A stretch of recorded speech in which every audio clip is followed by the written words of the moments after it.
Alors bonjour à tous, aujourd'hui je voudrais faire une vidéo sur la Kabbale qui a pour principe de qui a pour principal but de travailler pour l'évolution humaine pour que l'être humain passe d'un stade lunaire à un stade solaire.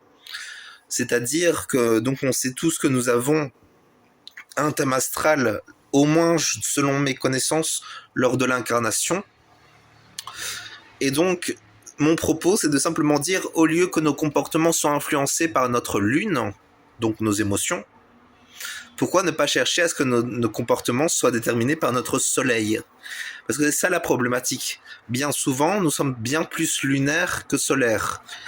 Car un être lunaire est un être qui va être influencé par ses émotions et qui n'aura pas forcément la capacité de se diriger vers quelque chose de plus rationnel ou vers quelque chose de plus, vers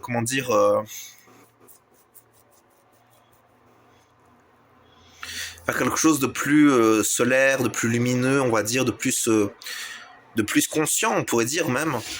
Tandis que c'est ce qui différencie vraiment, par exemple, la sagesse lunaire de la sagesse solaire. La sagesse solaire est une sagesse de la conscience, c'est-à-dire que l'individu perçoit clairement les choses telles qu'elles sont et a accès à la connaissance, à l'information, même au-delà de l'information, on pourrait même dire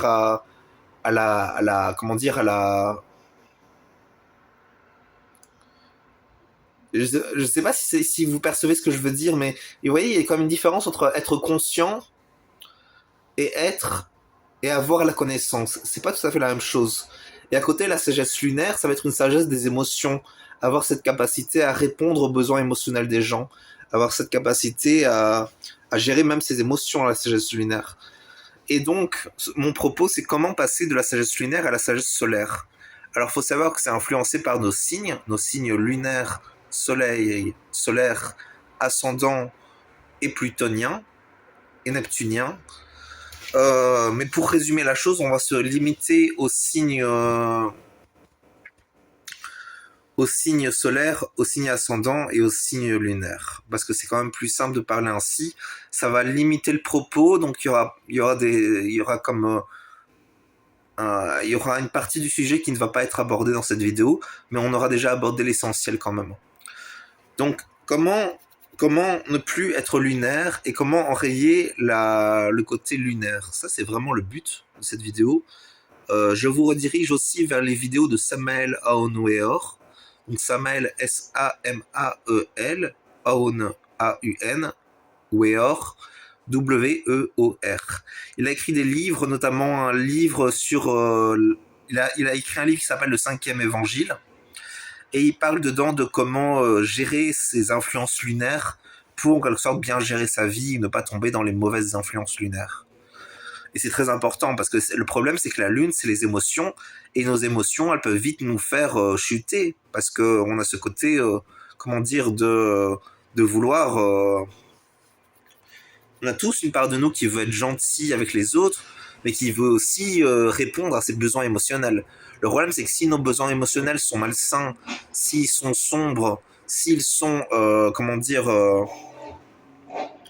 irrationnels, même on peut dire, dans une certaine mesure, alors nous risquons clairement quelque chose de problématique. Alors nous risquons, dans une certaine mesure, tout ce qui est désagréable, tout ce que nous ne voulons pas vivre. Et dans ce cas-là, nous devons y échapper. Et nous devons trouver une réponse à tout cela.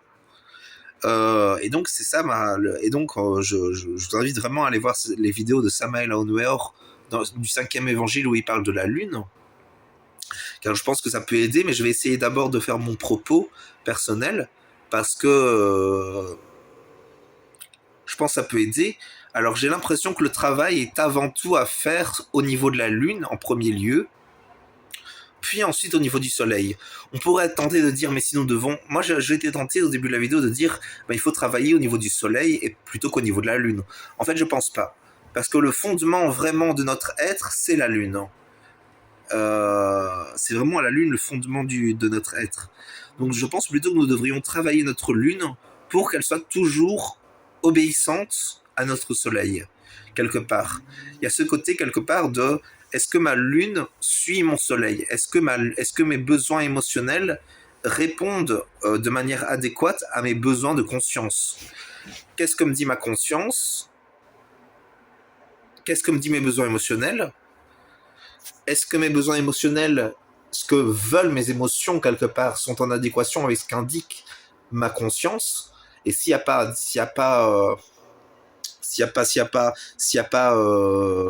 alignement entre ces deux volontés, que faire alors? Parce que le problème, c'est que la Lune, elle a une très grande puissance sur nous. La Lune a une très grande puissance sur nous, et très souvent, quand notre Lune nous dit je veux ça parce que ça me fera du bien, même si c'est faux, même si une part de nous sait que c'est faux, si on en est vraiment persuadé à 100%, ou même à 90-80%, voire même 51% pour certains, eh ben ça peut nous impliquer à aller vers cet acte-là. Et c'est là qu'est le problème quelque part. Et c'est comme ça que des gens qui sont comme moi par exemple, qui à la base ne sont pas fondamentalement mauvais, mais qui ont des émotions telles que ça va les implicitement les mener vers tel ou tel comportement. Et donc c'est ça le travail que nous avons à faire, nous en tant que personnes qui ont cette problématique d'émotion qui nous empêche, pas qui nous empêche, mais qui nous déconcentre du chemin solaire, eh ben nous avons donc à dépasser ce chemin lunaire qui est comment dire, qui est un chemin comme un autre. La Lune est un bon chemin. Simplement, faut savoir que globalement, si on choisit la Lune, on est à l'aveugle avec la Lune, alors qu'avec le Soleil, on voit clairement. Donc bon, la Lune, c'est le chemin des épreuves, des difficultés, de la souffrance, de la peine. C'est tout ça, la Lune. Alors que le Soleil, c'est vraiment la conscience, la pureté, la clairvoyance même. C'est le côté même de réchauffer les cœurs. Tandis que la Lune, c'est vraiment le côté... Et puis même, la Lune peut être très égoïste, parce que c'est le côté mes émotions dans la Lune. Donc il y a ce côté-là aussi avec la Lune. Donc, je retourne à la réponse que je voulais apporter. C'était vraiment comment être plus solaire. Il y a ce côté déjà de se connecter à sa conscience. Donc il faut réussir à aligner au moins une part de ses émotions avec son soleil. Alors par exemple, moi j'ai mon soleil en taureau et j'ai ma lune en verseau au niveau tropical. Donc qu'est-ce qui se passe en moi? Eh ben, je perçois au niveau de ma conscience que j'en veux aux gens autour de moi, au milieu où j'habite, parce qu'il y a tout un tas de choses qui m'ont blessé, des choses qui atteignent mon narcissisme, mais je peux aussi, et donc ça c'est le côté lunaire du taureau qui dit ça. Mais il y a le côté solaire aussi du taureau qui est capable de percevoir qu'au final, est-ce que c'est vraiment vrai? Est-ce que c'est vraiment eux qui ont atteint mon narcissisme? Ou est-ce que c'est plutôt moi qui a posé des actes qui ont causé comme conséquence une interprétation de ma part de blessure de mon narcissisme? Est-ce que c'est pas même moi qui a blessé le narcissisme des autres d'une certaine façon? Indirectement, involontairement ou inconsciemment. Même chose un peu avec le Scorpion et le Sagittaire, il y a ce côté-là aussi avec ces signes-là. Ensuite, il y a ce côté aussi de réussir à dépasser ses émotions propres, à comme les écouter, les gérer, leur donner une vraie réponse, et pas juste les étouffer ou les refouler, mais vraiment leur donner une vraie réponse, un vrai travail psychologique en quelque sorte. Alors je sais que les gens n'aiment pas la psychologie, mais il faut comprendre que la psychologie, c'est soit on aime, soit on n'aime pas. Les gens qui aiment, c'est parce que quelque part leur lune est satisfaite avec ces côtés-là. Tandis que les gens qui n'aiment pas, c'est quelque part des gens qui n'ont pas accès au côté... C'est quelque part que la psychologie de ce que disent... c'est quelque part que le côté psychologique ne répond pas à leurs besoins, ou alors c'est qu'ils n'arrivent pas à tendre l'oreille vers le discours de la psychologie. Mais par exemple, typiquement dans mon cas, il y a ce côté autodestructeur. Pourquoi est-ce que je suis autodestructeur? Je ne sais pas entièrement. Il y a sûrement quelque chose à retrouver au niveau de l'enfance. Est-ce que je suis à 100% dans l'autodestruction? Non, mais il y a ce côté aussi, quelque part, si je n'arrive pas à répondre, oui, je ne suis pas satisfait de qui je suis dans la relation, donc je me dis c'est de ma faute, Donc vu que ça vient de moi, c'est une part de moi que j'essaie de détruire pour ne plus avoir à souffrir de moi-même dans la relation. Il y a ce côté-là dans l'autodestruction. Il y a ce côté quelque part de le problème dans la relation, c'est moi. Donc, pour ne plus souffrir de moi dans la relation, je m'autodétruis. Il y a ce côté-là. Le problème, c'est qu'au final, c'est pas tellement moi qui pose problème dans la relation. C'est plutôt tout simplement une situation problématique qui se passe au niveau de la relation. Donc, qu'est-ce que c'est là? Vous voyez, c'est là que, d'ailleurs, il faut savoir qu'il y a des signes solaires et des signes lunaires. Typiquement, le taureau, c'est un signe lunaire. Le lion est un signe solaire. Le cancer est un signe lunaire. Le bélier est un signe solaire. Typiquement, tous les signes masculins, donc d'air et de feu, sont solaires, alors que les signes féminins d'eau et de terre sont lunaires. Donc déjà là, on peut tout à fait constater que si nous voulons vraiment, nous épanouir sur la Terre, nous devons répondre à notre lune en priorité, mais toujours en écoutant et en donnant sa parole au soleil. Le problème, c'est que quelque part, il y a des gens, ils ont un vrai soleil pleinement solaire. Il y a des gens, ils ont un soleil qui va plus fonctionner selon la lune au final.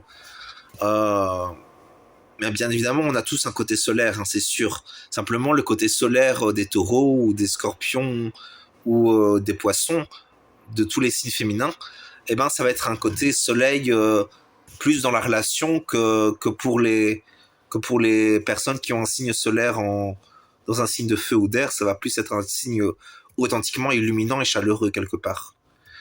Après, il faut savoir qu'il n'y en a pas un qui est meilleur que l'autre. Les deux sont très bien. Simplement, ça va pas être tout à fait les mêmes qualités. Le signe solaire d'air et de feu ont un côté chaleureux. Ils sont authentiquement solaires avec les gens autour d'eux.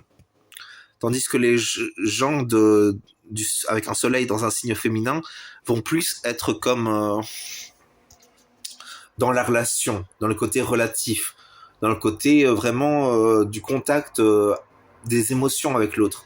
Il s'agit d'un ego qui va être lumineux à travers des émotions qu'on va entretenir dans la relation. C'est vraiment la qualité relationnelle avec les signes d'eau et de terre. Donc vraiment aligner ses émotions selon son solaire. Il y a tout un travail psychologique à faire. Je vous invite vous-même à de temps en temps, une fois par semaine au moins, peut-être le mercredi, parce que le mercredi est le jour de Mercure. Donc ça peut être un bon moment pour quelque part se poser et méditer pour prendre conscience de certaines choses. Le lundi est aussi un bon jour, le dimanche aussi, et le vendredi et le jeudi plutôt aussi. Mais c'est surtout le mercredi et le lundi qui, selon moi, sont vraiment bons, parce que le lundi est le jour de la lune, donc les émotions, alors que le mercredi est le jour de Mercure, donc de la conscience quelque part. Après, ça dépend. Dimanche aussi est très bien. Typiquement, ce sont ces 3 jours-là quand même qui sont vraiment à prioriser quand on veut faire un travail sur soi. Parce que le lundi, c'est le travail sur les émotions, le mercredi, c'est le travail sur les pensées, la conscience, et le dimanche, c'est le travail sur la sagesse intérieure. Par exemple, aujourd'hui, on est dimanche, donc je vais essayer de canaliser les énergies de dimanche. Il y a un côté, quelque part, de percevoir que nous avons tous cheminé ces dernières années, et nous sommes tous comme perdus entre divers chemins. Il y a globalement les sataniques et les lucifériens d'un côté. Ensuite, il y a les croyants fermes dans les religions. Il y a les ésotéristes à côté. Il y a les gens qui ont accès à l'information claire. Et quelque part, on a comme ces 4 parties. Et c'est très complexe de vraiment donner un propos à tous ces gens. Bon, les gens qui ont accès à l'information claire, j'en fais pas vraiment partie. Mais parfois, je suis quand même de me dire, ah oui, ceux-là, ça a l'air de la vraie information. Parfois, j'ai quand même un peu de ça. Mais bon, les gens qui sont au niveau de l'information claire, il faut les écouter. Quand vous sentez que la personne, elle dit quelque chose de vrai et de réel, c'est vraiment à ces moments-là qu'il faut réussir à se dire, ok, on écoute cette personne et on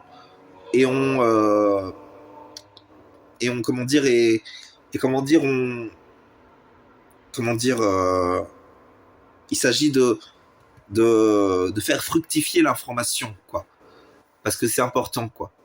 Après les trois autres parties, les parties sataniques et lucifériens, bon, ceux-là, j'en parle pas, c'est trop sombre. Après, j'ai rien contre les lucifériens, quelque part. Les sataniques, autant les sataniques qui sont vraiment. Non, faut pas parler des sataniques. Autant les lucifériens, il y a un côté c'est encore un peu positif, mais bon, c'est quand même un peu sombre. Mais bon, globalement, c'est quand même un peu les mêmes énergies au final. Donc ceux-là, je les mets de côté. Je suis désolé, mais j'en parle pas. Ensuite, il y a les personnes qui sont fermement dans leur religion. Moi, je vous invite vraiment, vous, à essayer de méditer sur le message profond de la religion que vous pratiquez. Typiquement, typiquement le christianisme, il s'agit de se reconnecter à l'énergie christique de Dieu et à prier le Christ, Jésus,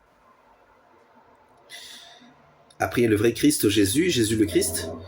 Au niveau de l'islam, il s'agit de... C'est vraiment un côté pratiquer le bon œuvrement avec l'islam. Il y a vraiment ce côté-là très important de la pratique de la bonne œuvre, de bien travailler, d'être bon envers sa femme, envers ses enfants, envers son mari. Typiquement, il y a tout ça. Vraiment, c'est l'amour, hein. C'est la qualité d'amour dans l'islam qui est très forte. Hein. Faut savoir que, moi, là, je parle plutôt aux ésotéristes et aux gens qui ont la connaissance.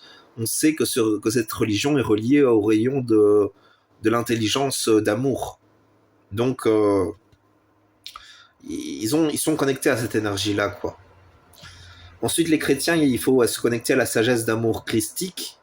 Donc là, le maître mot, c'est la connaissance qu'on transmute en sagesse, qu'on transmute en amour, qui devient un amour même christique.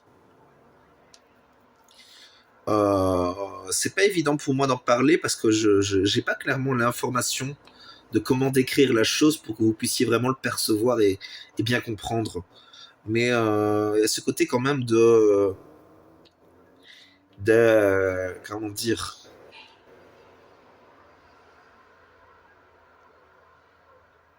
de toute façon, quand Jésus-Christ reviendra, il clarifiera toutes choses, hein, ça c'est sûr. Ensuite, après, il y a donc les Juifs. Alors les Juifs et les Nazaréens, ils ont surtout pour fonction de retourner à la Torah et d'affirmer la Torah de Moshe, la loi de Moïse. Et ils ont un côté aussi...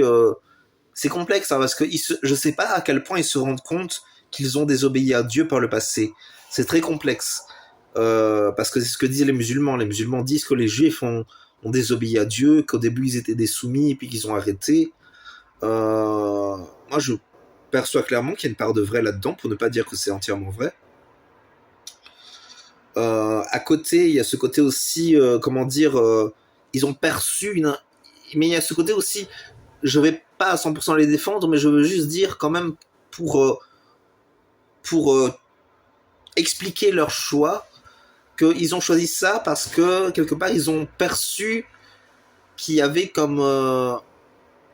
au niveau terrestre, la loi impliquait tellement de problématiques au niveau humain qu'ils ont eu besoin d'améliorer la loi de Moshe, en quelque sorte, la loi de Moïse. Et c'est ça qui a fait qu'ils ont augmenté la loi, qu'ils ne suivent plus vraiment la Torah à 100%.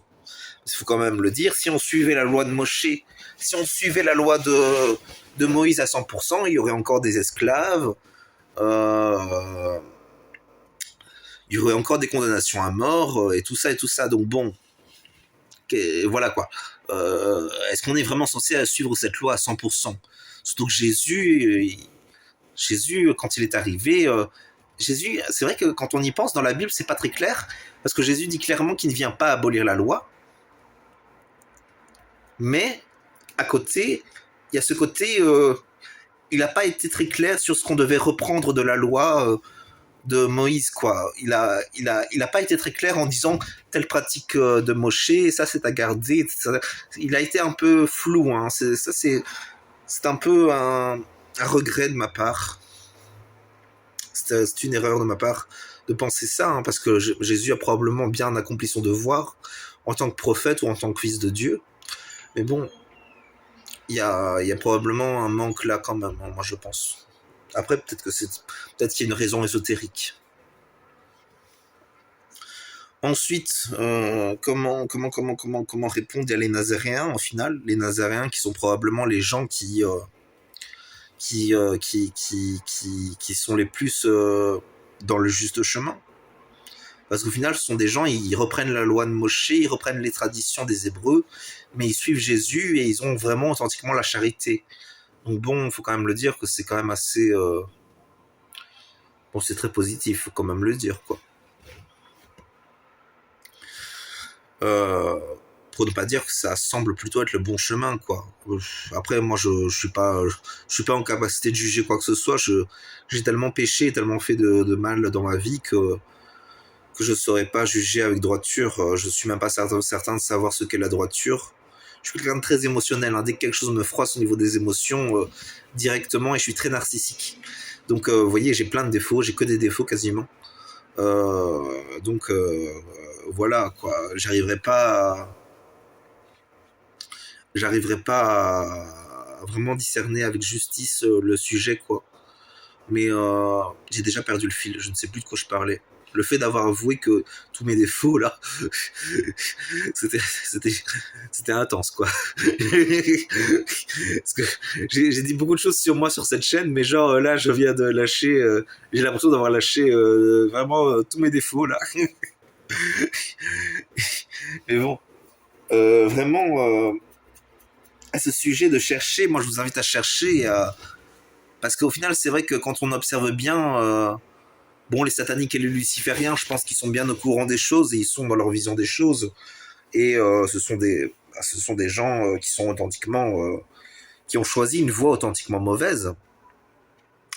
Les gens qui sont fermement dans leur religion, le défaut, ça va être que ils vont être dans les biais de leur religion. Donc là, il y a un devoir, devoir, ce serait mieux pour tout le monde, eux y compris, qu'ils arrivent à percevoir ce qui est justifié et ce qui est peut-être excessif dans leur religion. On sait que l'islam a changé avec le temps, tout comme le christianisme, tout comme le judaïsme. Il y a ce côté peut-être de méditer de ce qui est juste et de ce qui est injuste, de se connecter peut-être à ce que veut vraiment Dieu. Est-ce que les religions sont vraiment voulues par Dieu, ou est-ce que ce serait, ou est-ce que ce serait l'inverse? Parce qu'au final, c'est vrai que j'allais dire, parce on entend souvent dire que Dieu ne veut plus les religions, etc. Mais bon, alors pourquoi est-ce que Dieu a créé les religions par le passé? Pourquoi aurait-il envoyé des prophètes? Ou bien se rendre compte que ce mouvement qui dit que les religions n'ont pas été voulues par Dieu, etc., etc., c'est quand même assez fou quand on y pense, de penser que Dieu aurait envoyé et des prophètes qui ont institué des religions, surtout, peut-être pas qu'ils ont institué des religions, mais quand même amené quelque chose. Et donc, et de penser que la religion n'a pas à être suivie. Après, ça dépend comment on débat. C'est vrai que soit on parle de genre la religion au sens la doctrine des gens qui ont repris l'enseignement du prophète, ou si on parle de simplement de la valeur apportée par le prophète, c'est pas la même chose. Euh, Typiquement, par exemple, je pense que on peut tout à fait penser que l'islam, le christianisme, le judaïsme ne seront plus pratiqués à l'avenir comme avant, mais le cœur essentiel de chacune de ces religions restera quand même. Donc c'est peut-être ça qui sera arrivé. Mais il y a quand même des choses, moi, qui m'inquiètent, parce qu'on sait, par exemple, que les musulmans, ils disent qu'à la fin des temps, il n'y aura plus de musulmans. Soit, comment on interprète ça? Comment on l'interprète? Est-ce que ça veut dire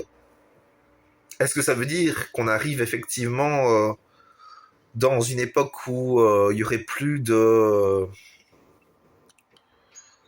Ah, j'arrive plus à penser. C'est complexe.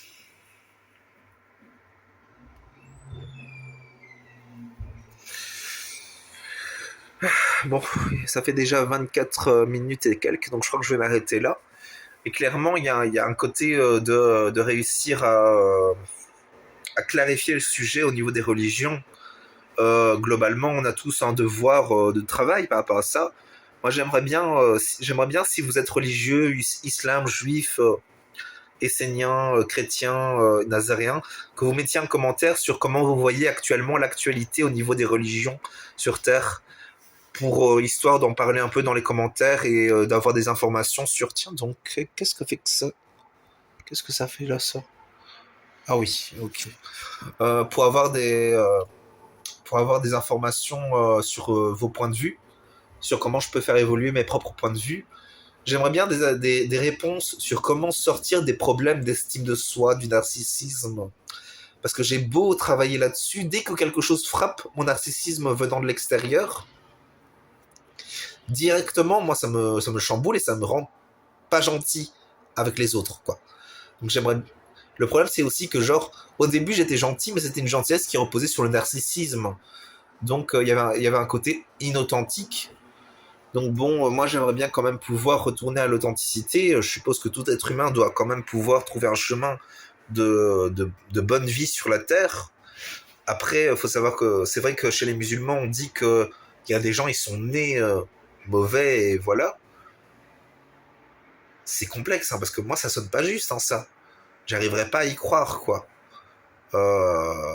Pourquoi est-ce que Dieu ferait naître des gens et qui seraient nés mauvais? C'est dur à croire quand même. Je pense quand même qu'on a tous quelque chose de bon fondamentalement en nous en tant qu'être humain. Après, c'est peut-être le côté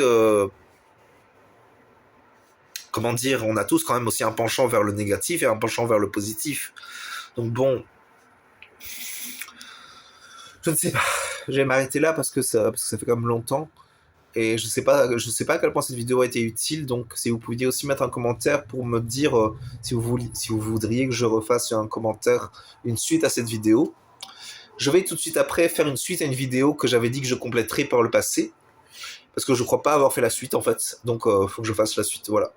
Histoire de tenir mes promesses un peu, je vais essayer un peu de pratiquer la vertu, un tout petit peu, pour ne pas être entièrement perverti. Merci, bonne journée.